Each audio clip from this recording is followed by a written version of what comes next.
15 अगस्त, तिरंगा, लाल किला और प्रधानमंत्री, जो पूरे देश को एक धागे के रूप में बांध देते हैं।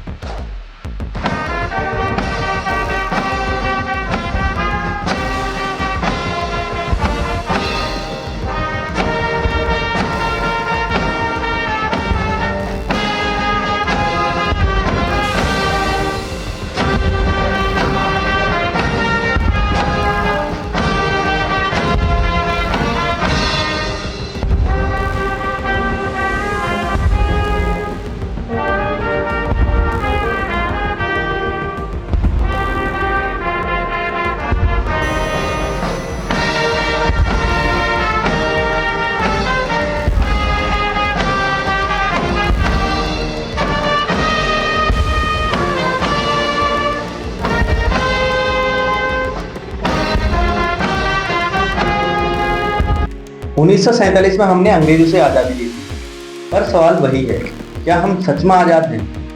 बेरोजगारी, भ्रष्टाचार, महंगाई, डर, नफरत, क्या हम इन सब चीजों से आज़ाद हैं? नमस्कार दोस्तों, मेरा नाम है कमलेश चन्याल और आप देख रहे हैं न्यूज़ इंडिया। चलिए 78 साल की इस यात्रा का सच आंकड़ों में देखते हैं और तय करते हैं कि हमें किस आज़ादी के लिए लड़ना है। बेरोजगारी से आज़ादी,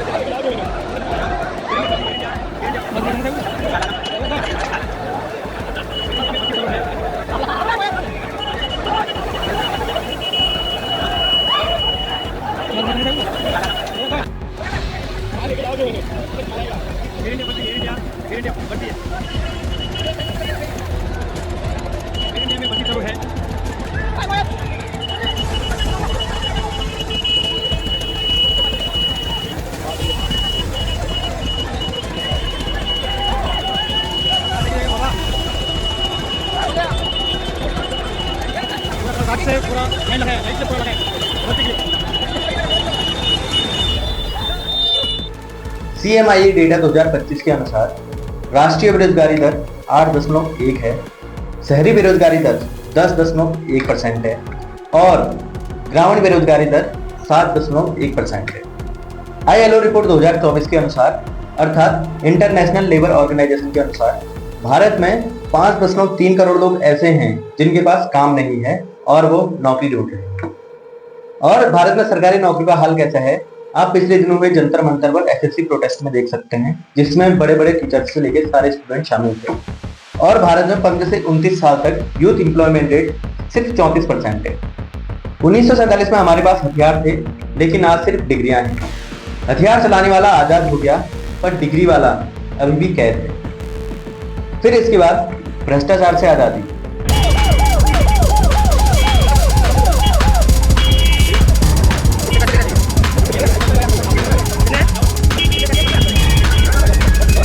करप्शन परसेप्शन इंडेक्स के अनुसार भारत 2024 में 180 देशों में 93 नंबर पर है। CBI डेटा 2023-24 के अनुसार 2023 में 1029 केस भ्रष्टाचार के दर्ज हैं, जिसमें से 60% केस सरकारी संस्थानों में हैं और करीब 3.5 लाख करोड़ रुपए पिछले 10 सालों में भ्रष्टाचार से उजागर हुए।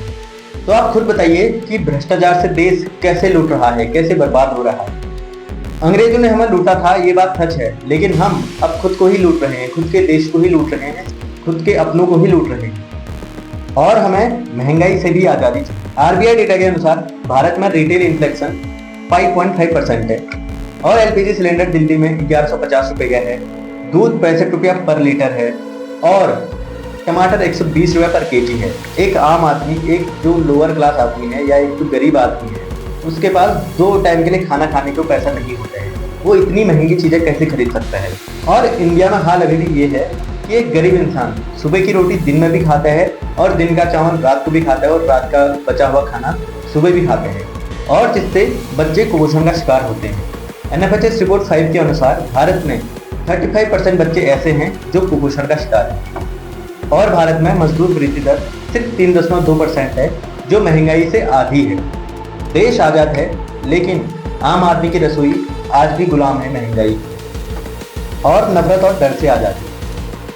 NCRB डेटा 2024 के अनुसार भारत में सांप्रदायिक घटनाओं में 8% की बढ़ोतरी हुई ऑक्सफोर्ड इंटरनेट इंस्टीट्यूट के अनुसार भारत दुनिया का सबसे बड़ा social media hate content generator है। भारत में दिन में औसतन 1.5 लाख पोस्ट ऐसी होती हैं जिनसे नफरत फैलती है, और यही नफरत सिर्फ सोशल मीडिया तक नहीं रहती, उसके बाद ही आम लोगों की जिंदगी में आने लगती है, जिससे दंगे फसाद होने लगते हैं। भारत एक ऐसा देश है जहां ऑलमोस्ट हर राज्य में भाषा में बदलाव हो जाते हैं, कुछ न कुछ भाषा में चेंजेस आ जाते हैं, पर भारत के 13 राज्य ऐसे हैं जहां भाषा का विरोध होता है, भाषा के खिलाफ प्रदर्शन होते हैं और उससे दंगे फसाद होते हैं।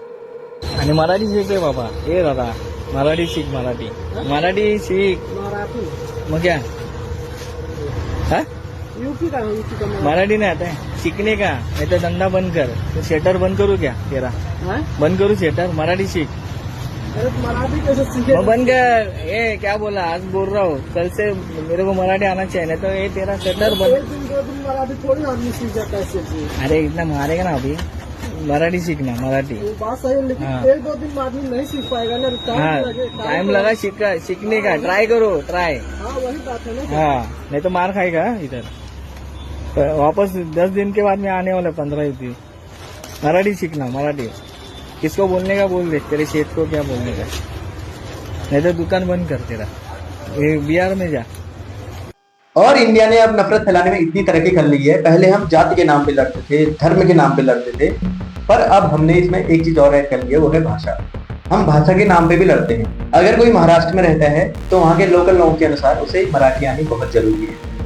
अंग्रेज फूट डालो और राज करो छोड़ के गए थे, हमने उसे संविधान में तो नहीं लिखा, पर हमने उसे आम जिंदगी में अपना लिया। और भारत देश में महिलाएं भी अधूरी ही आजाद हैं। एक्चुअली सब लोग समझते हैं, पुलिस से लेके हर कोई समझते हैं, रात सिर्फ पुरुष लोगों का ही होता है, महिला लोगों का नहीं होता है। महिला लोगों का भी हमारा भी रात है, ठीक है, हमारा हर टाइम हमारा है। ऐसे नहीं हो सकते कि हम रात को निकल जाए और कोई भी कुछ कर ले, तो इसलिए इट्स आवर नाइट, रात हमारा भी है, तो ऐसे मत कीजिए। और इसके ऊपर हमारा विचार चाहिए, जो भी है हमें शास्ति चाहिए। ये हमारी डिमांड यही है कि जो साउथ कैलकाटा लॉ कॉलेज के कैंपस के अंदर जो इतनी दर्दनाक घटना हुई है, it's such an outrageous time, इसकी हम लोग बहुत ज़्यादा कंडेम करते हैं। आज हम लोग जस्टिस मांगने के लिए इस सड़क पे उतरे। ये हम लॉ स्टूडेंट्स हैं, यहाँ पे जूनियर एडवोकेट्स हैं, यहाँ पे हमारी डिमांड यही है कि हमें जस्टिस मिलना चाहिए। जो हमारी कॉलेज की स्टूडेंट के साथ हुआ वो बिल्कुल भी नहीं होना चाहिए। एनसीआरबी 2024 के अनुसार भारत में महिलाओं के साथ छेड़छाड़ के या उनके साथ अपराध के 4.5 लाख केस मौजूद हैं, और भारत में हर दिन औसतन 123 केस बलात्कार के अभी भी दर्ज होते हैं। और कार्यस्थल पर उत्पीड़न के मामले 2024 में 16% बढ़े हैं। और भारत में बेटियों के साथ इंसिक्योरिटी इतनी है कि अगर कोई लड़की जॉब करना चाहती है और उसे घर वाले परमिशन दे देते हैं जॉब करने के लिए, तो उसी को आज़ादी मान बैठती है। और जिस देश में भारत माता कहकर जयकारा लगाया जाता है, उसी देश में बेटियां आज भी डर में जी रही हैं। ये कैसी आज़ादी है? और किसानों को हमें आर्थिक गुलामी से भी आज़ादी दिलानी। और एनसीआरबी 2024 के अनुसार 2024 में कृषि आत्महत्याएं 10,221 हुई। जिस देश में ललित मोदी, विजय माल्या जैसे लोग लाखों करोड़ों का कर्जा लेकर विदेश चले जाते हैं, विदेश भाग जाते हैं, वहाँ ऐशो आराम की जिंदगी जीते हैं, उस देश में एक किसान 1 लाख, 2 लाख, 5 लाख के लिए आत्महत्या कर देता है। और इस देश का सिस्टम किसानों का क्या हाल कर रहा है, ये आप लोग जान सकते हैं। और उर्वरक, डीजल और बिजली की लागत में 15% बढ़ोतरी हुई है, पर मुनाफा अभी भी घटा है। जो किसान इस देश का पेट भरता है, उसी के घर में भूख उग रही है। ये कैसी आज़ादी है? और भारत को सबसे बड़ी आज़ादी चाहिए खराब शिक्षा व्यवस्था और खराब स्वास्थ्य व्यवस्था।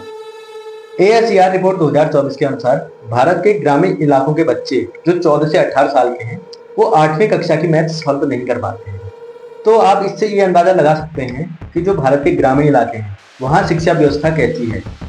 और गांव-गांव में सरकारी स्कूल की हालत बहुत खराब है, सरकारी स्कूलों की व्यवस्था बहुत खराब है, क्योंकि गांव में 70 से 80% लोग ऐसे रहते हैं जो अपने बच्चों को सरकारी स्कूल में ही पढ़ा सकते हैं, प्राइवेट स्कूल का खर्चा वो अफोर्ड नहीं कर सकते हैं। और सरकारी स्कूल में व्यवस्था इतनी खराब है कि बच्चों को बेसिक नॉलेज होती ही नहीं है, बच्चों की जड़ें ही मजबूत नहीं होती हैं। और यही हाल भारत में स्वास्थ्य व्यवस्था का भी है। WHO रिपोर्ट के अनुसार भारत में 10,000 लोगों पर सिर्फ 5 डॉक्टर हैं, यानी कि 10,000 लोगों का इलाज सिर्फ 5 डॉक्टर करेंगे।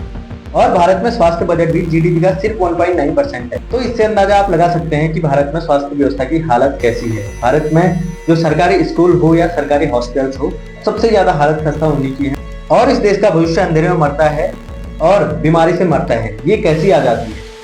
दोस्तों 1947 में हमने विदेशी हुकूमत को हराया था, लेकिन 2025 में हमें बेरोजगारी, भ्रष्टाचार, महंगाई, अज्ञानता को हराना है।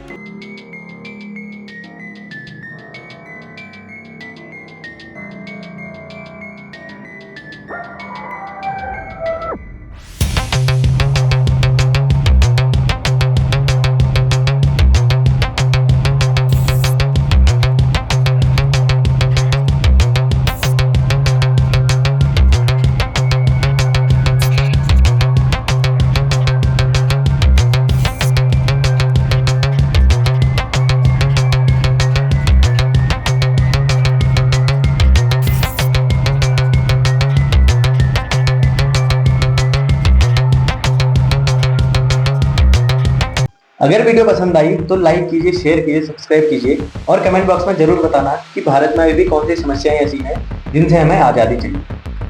धन्यवाद।